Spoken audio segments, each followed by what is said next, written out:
것 같습니다. 저희가 웨스트민스터 신앙고백서를 공부하고 있고요. 지난 4시간을 통해서 2시간은 성례가 과연 무엇인가, 교회 안에서 행하는 거룩한 예식이 무엇이 있는가에 대해서, 그래서 그것은 즉 세례와 성찬이다라는 이야기를 했습니다. 그리고 또 지난 2시간을 통해서 세례란 무엇인가에 대해서 저희가 잘 살펴봤어요. 오늘은 그리고 또 다음 저는 2시간 정도에 마칠 수 있겠다 생각했는데 어쩌면 1시간 정도 더 길어져서 성찬에 관한 내용을 살피게 될 수 있을 것 같기도 합니다. 내용 분량이 많은 것도 많은 것이고 성찬을 살피면서 지금 이 웨스트민스터 신앙고백서를 작성했던 이분들이 그 당시에 이 카톨릭 안에서의 미사 그리고 성찬과 성경이 말하는 성찬이 무엇인가를 이렇게 비교하면서 성경이 말하는 성찬은 이것이고 그것이 의미하는 바는 이것이고 그것이 주는 유익은 이것이다. 동시에 그러면서 로마 카톨릭의 그러한 예배, 특별히 미사와 성찬 예식에 대한 비판을 하고 있는 것을 보게 되거든요. 그런 점에서 오늘날도 여전히 변함이 없이 트렌트 공의회 이후에 로마 카톨릭이 천주교의 예식은 그대로 그때를 기준으로 해서 지금 계속 이어져 내려오고 있다라고 본다면 그때의 그 교리, 그 카톨릭 안에서의 세운 교리가 변함없거든요. 지금도. 그렇게 본다면 오늘날 우리가 드리는 예배와 카톨릭의 이 예배가 어떤 차이가 있는가, 그리고 무엇에 강조점이 있고 무엇을 주장하고, 만약에 그것을 우리가 말로는 아니다 하더라도 우리 스스로 비판해야 될 것이 있다면 그것이 무엇인가 하는 이런 점. 그러면서 동시에 우리는 그러면 이 예배를 어떻게 참되게 드려야 하는가 하는 이러한 유익을 얻을 수 있는 시간이어서 어쩌면 1시간 정도 더 길어질 수 있다 미리 말씀드립니다. 오늘 전화가 왔어요. 저는 전혀 모르는 분이었는데 전화가 왔어요. 그래서 자기가 이 근처 어디 사는데 자기 동생이 내일, 그러니까 목요일 날 당장 세례를 좀 받을 수 없냐고. 그래서 여차저차 이야기를 하다 보니까 어느 대학의 교수 면접을 서류 면접을 보고 있는데 지원 서류 가운데 세례 증서가 있는 거예요. 그럴 것 같으면 좀 진즉 좀 받아놓으시지. 그래서 정중하게 거절을 했죠. 이유는 그렇게 만약에 그것이 정말 어떤 이력서, 우리 교회에서 근무한 기록이 있어야 된다라고 하면 그런 거는 제가 띄워드리겠어요. 그것도 옳은 게 아니지만, 그런데 세례는 그렇게 해서 내 필요에 의해서 그냥 받을 수도, 그렇다고 줄 수도 없는 것이잖아요. 늘 공통적으로 그렇게 이야기하는 분들은 꼭 같이 하는 말이 있어요. 세례 받고 난 이후에 또 교회를 잘 다니려고 합니다. 이렇게 막 마음이 흔들릴 수도 있는, 저는 안 흔들렸어요. 네. 어찌됐거나 그렇게 해서 저희는 교육을 받아야 되고, 그리고 그 교육을 받은 이후에 문답을 통해서 세례를 베풉니다. 그리고 세례는 이렇게 특별한 상황, 정말 이 촌각을 다투고 생명이 왔다 갔다 하는 이런 순간이 아니라고 한다면, 그렇다면 저희가 예배를 드리는 그때 그 예배와 함께 세례식을 거행합니다 라고 이야기를 하고 끊었죠. 다시 전화가 안 왔어요. 세례와 성찬, 성례는 그렇게 가벼이 여길 만한 것이 아니라는 것이죠. 이 성례는 들려지는 말씀만큼이나 우리에게 은혜를 주는 아주 중요한 수단이 되기 때문입니다. 바꿔 말하면 성찬을 혹은 또 세례에 대한 이 성례를 우리가 무시한다면 하나님께서 우리에게 주신 은혜 받을 수 있는 3가지 방편 가운데 33%를 잃어버리는 거예요. 말씀을 통해서도 우리에게 은혜를 주시고 기도를 통해서도 우리에게 은혜를 주시지만, 그러나 이것과는 또 다른 정말 전 감각을 통해서 우리에게 은혜를 주시는 것, 그것이 바로 이 성례이기 때문입니다. 어떤 이들의 말에 의하면, 주장에 의하면 기도도 은혜의 수단에서 빼요. 두 가지. 그래서 말씀과 성례라고까지도 주장하는 분들이 있다. 만약 그분들의 주장을 따르면 50%의 이 은혜 받을 수 있는 기회를 날려버리는 거죠.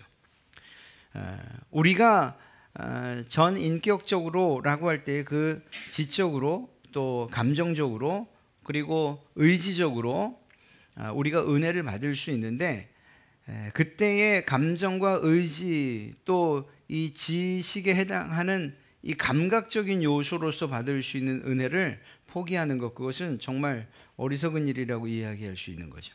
바꿔 말하면 우리가 세례를 잘 살펴봤던 것처럼 성찬에 대하여서 잘 배우고 또 그것을 우리가 잘 이해하고 그렇게 성찬에 임한다면 말씀을 통해서 감격스럽게 정말 하나님의 은혜가 놀랍고 그분의 사랑이 크고, 그러면서 우리를 구원해 주신 기쁨과 즐거움, 그리고 더 나아가 하나님을 찬송하고 감사하는 이 일이 성찬 안에서도 그대로 이루어질 수 있다는 사실을 우리가 생각해야 되고 또 그런 경험을 하게 될 것이라는 것입니다. 그런 점에서 몇 시간 보게 될 이 성찬에 대한 내용을 좀 함께 잘 살펴보았으면 좋겠습니다.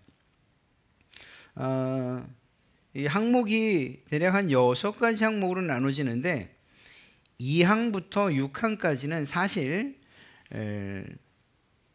이 성찬식을 이야기할 때에 제가 처음 서두에 말씀드렸던 것처럼 가톨릭 안에서 이루어지는 성찬 미사와 비교해서 그것들을 성경적으로 비판하면서 동시에 올바른 성찬은 어떤 방향으로 가야 되는가, 이것을 주장하고 있거든요. 그래서 이 내용들이 그렇게 가볍게 여겨질 만한 내용은 아니고요. 1항은 성찬에 대한 전반적인 이야기를 하고 있고, 어찌 보면 세례 때 말씀드렸던 내용들이 어느 정도는 반복이 되기도 할 거예요. 그래서 오늘 1항과 2항을 살피면서 성찬은 이러한 의미가 있구나, 또 그것을 우리가 바르게 하려면 이런 생각들을 좀 버려야 되고 또 이런 다짐들은 해야 되는구나, 이런 것들을 좀 살필 수 있었으면 좋겠습니다. 첫 번째 항목입니다. 우리 주 예수님은 배신당하던 날 밤에 주의 성찬이라고 불리는 자신의 몸과 피의 성례를 제정하여 자신의 교회에서 세상 끝날까지 지키도록 하셨는데, 그 이유는 그가 죽으심으로 자신을 희생 제물로 드린 것을 영구히 기념하기 위해서 참 신자들에게 그의 죽으심의 은혜를 인치시기 위해서, 그들이 그분 안에서 영적으로 양식을 먹고 성장하기 위해서, 그들이 그분에게 행해야 하는 모든 의무에 더욱더 참여하도록 하기 위해서 제정하신 것이다. 그리고 성찬은 그들이 그리스도의 신비한 몸의 지체로서 그와 함께하는 교통과 그들 상호 간의 교통의 약속과 보증이 되도록 제정하셨다. 쉽게 말하면 이런 거죠. 성찬도 세례와 마찬가지로 예수님께서 제정하셨다라는 것, 그리고 그 제정하신 목적이 무엇이냐를 몇 가지로 이렇게 이야기하고 있는 거예요. 제정의 목적, 성찬을 왜 주님께서 우리에게 명령하셨는가, 그 목적은 무엇이고, 이 목적은 아마도 어떤 부분에서는 우리에게 유익이 되는 그러한 항목도 있을 것입니다. 이 1항에서 그렇고 이게 쭉 이어나서 잘 이해가 되지 않았지, 이것들 좀 나눠서 이야기하면 그렇게 이해하기 어려운 부분만 있는 것도 아닐 것 같습니다. 자, 세례에 대해서 이야기할 때 그것의 구약과의 연속선상에서 구약의 어떤 예식과 같은 것이라고 말씀드렸고 우리가 배웠죠? 할례라고 했어요. 그래서 할례가 무엇이냐? 하나님의 백성됨의 표시이다, 이렇게 말씀드렸죠. 그리고 그 할례가 8일 만에 이루어진다는 의미에서 유아 세례의 타당성도 그것의 연속성상에서 불가능한 일이 아니다라고 그렇게 말씀드렸고요. 기타 등등 여러 가지 이 의미를 살피면서 구약 시대의 그 할례의 예식이 오늘날의 세례의 예식과 이 연속선상에 있다고 말씀을 드렸어요. 즉 하나님 백성, 이스라엘 백성 됨의 표시인 것처럼 지금 오늘날 하나님의 자녀들로서, 구원받은 자녀들로서의 표식이 무엇이냐? 그것이 세례이다, 이렇게 말씀드렸죠. 다른 의미들도 다 말씀드렸지만 그런 표시, 하나님 백성됨의 표시로 말씀드렸어요. 굳이 이 성찬을 이러한 구약 시대의 그러한 어떤 예식의 연속선상으로 본다면 이 성찬이 어떤 것과 비교될 수 있느냐? 바로 유월절이라는 것입니다. 유월절이 무엇이죠? 이스라엘 백성들이 애굽 땅에서, 이집트에서 구원받을 때에 그 마지막 날 하나님께서 그들에게 명령하셨던 예식이고, 그것을 통해서 결국은 이제 우리가 하나님 그분의 구원에 동참하게 된다, 그 구원의 행렬에 동참하게 된다는 것, 그리고 그 전날 해야 할 일들을 명령하시면서 하나님의 구원의 은혜와 또 구속의 은혜를 기억하게 하는 일이었습니다. 유월절 있었던 그 일이 무엇이에요? 누룩이 들어가지 않는 떡과 쓴나물과 그리고 양을 먹는 일이었죠. 그리고 양의 뼈를 꺾지 않는 일이었고, 그 양의 피를 인방과 문설주에 바르는 일들이었어요. 그렇게 밤새 급하게, 그리고 다음날 이 탈출 또 혹은 출애굽의 행렬에 동참하면 되는 것이었죠. 하나님께서는 이 유월절 행사를 계속 기념하게 하셨어요. 매년마다 1년마다 그날이 되면 마치 우리에게 광복절이 있고 또 제헌절이 있고 한 것처럼 이들에게는 유월절이라고 하는 특별한 절기를, 그때를 기념할 수 있는 날들을 명령하셨던 거죠. 그래서 이들은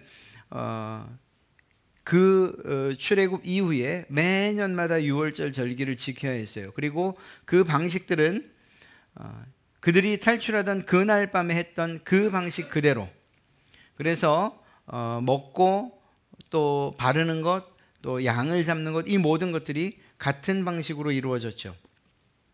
아마도 출애굽한 이후에 적어도 그 세대, 그리고 가나안 땅에 들어가는 그 세대까지는 이 유월절을 지키면서 굳이 묻지 않았을 거예요. 뭐지, 이게 도대체 뭘 의미하는 거죠? 왜 우리는 매년 이날을 유월절로 지키는 거죠? 왜 양을 잡죠? 왜 쓴나물을 먹죠? 왜 누룩 없는 떡을 먹죠? 왜 양의 뼈를 꺾지 않지요? 등등. 유월절의 그 예식들에 대해서 질문하는 사람이 없었을 거예요. 왜? 적어도 1세대 그리고 그 다음 세대라고 하면 직접 보았을 확률이 많으니까 말이에요. 그러나 시대가 흐르고 또 세대가 바뀌어서 이제는 가나안 땅에서 더 오래 살고, 그리고 왕국 시대로 들어와서의 이스라엘 백성들, 그럼에도 불구하고 유월절은 계속 지켜졌단 말입니다. 그때 그 아이들은 이 질문을 할 수밖에 없는 거예요. 아버지, 우리는 왜 이 유월절을 지키나요? 왜 이러한 일들을 하고 이렇게 지키나요? 그때 무엇을 해야 되죠? 부모들은 그 유월절의 의미를 자기들의 조상들에게 배운 대로 가르쳐야 되는 거예요. 이렇게 잊지 않게끔 계속 반복해서 교육하고 가르치고, 그리고 그 유월절을 기념하면서 무엇을 하는 거죠? 하나님께서 우리를 구원하셨다, 우리를 하나님의 백성 삼으셨다라고 하는 것. 이것과 마찬가지로 성찬도 마찬가지인 것이죠. 성찬이 최종적으로 의미하는 바, 그리고 주님께서 말씀하셨던 그 내용이 무엇이죠? 오늘 읽었던 것처럼 이것은 죄 사함을 얻게 하려고 많은 사람을 위하여 흘리는 바 나의 피, 곧 언약의 피, 그것을 기념하는 일이 바로 성찬인 것이죠.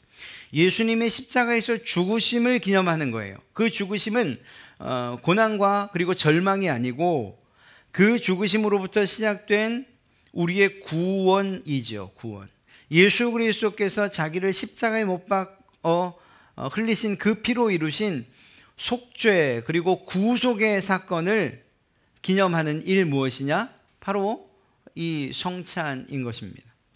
그러니까 성찬의 떡을 뗄 때마다 우리는 무엇을 기념해야 되느냐?